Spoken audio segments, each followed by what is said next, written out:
So, very normal, actually, pag naglo-lose tayo ng weight, ang tendency, nagsasag talaga yung skin.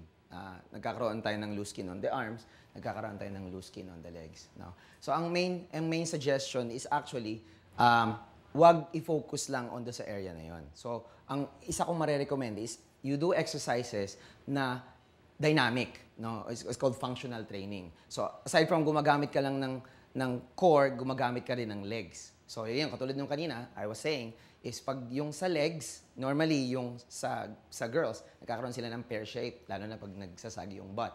So, pwede mong gawin is i-workout mo with movements. So, up mo, yan, to activate abdominals, this angle, and yung hip, no?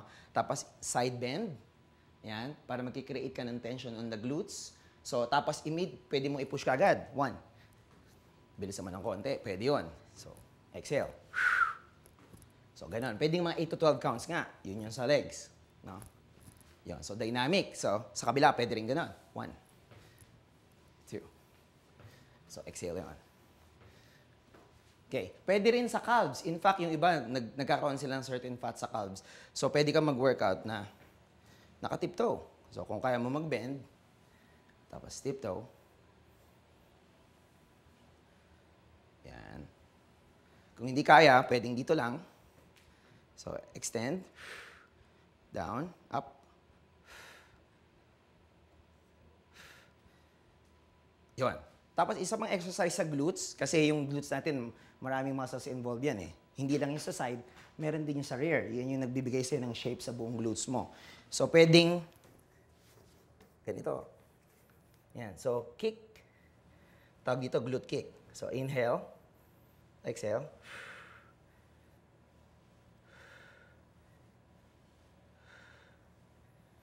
Ganun. Yes, you do the other side. Okay. Pwede din do sa shoulders kasi yung shoulders natin, usually mas maluwag yan pag pumapaya tayo.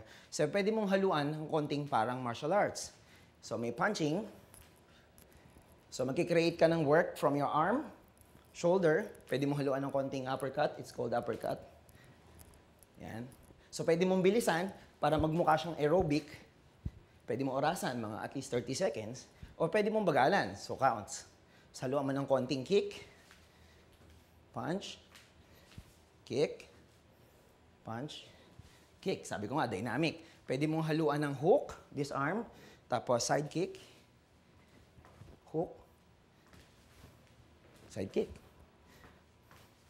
Yun. So, usually yung mukha din, minsan nagsasag din siya. So, pwede kang mag-facial exercises na nagbo-blow, nagsasak, nagbo-blow, yan, gano'n. So, minsan yung tone kasi sa face natin, lalo na yung iba na pag medyo mataba yung mukha nila, pag pumapayat sila, nagsasag din yun. So, tapos proper breathing during exercise, pag nag-execute ka, exhale yun. Always keep well hydrated, which is sabi ko nga nung previous vlogs, mga 8 to 12 glasses, at least minimum, or 2 liters in female, 3 liters in male every day. Try to limit your caffeine intake, tea, soft drinks, kasi that will also make you dehydrated. Meron kang at least minimum of 8 hours of sleep, no? Tapos proper lifestyle, no? Yung tipo bang umiiwas ka sa vices, as much as you can. Fatty food, ganyan.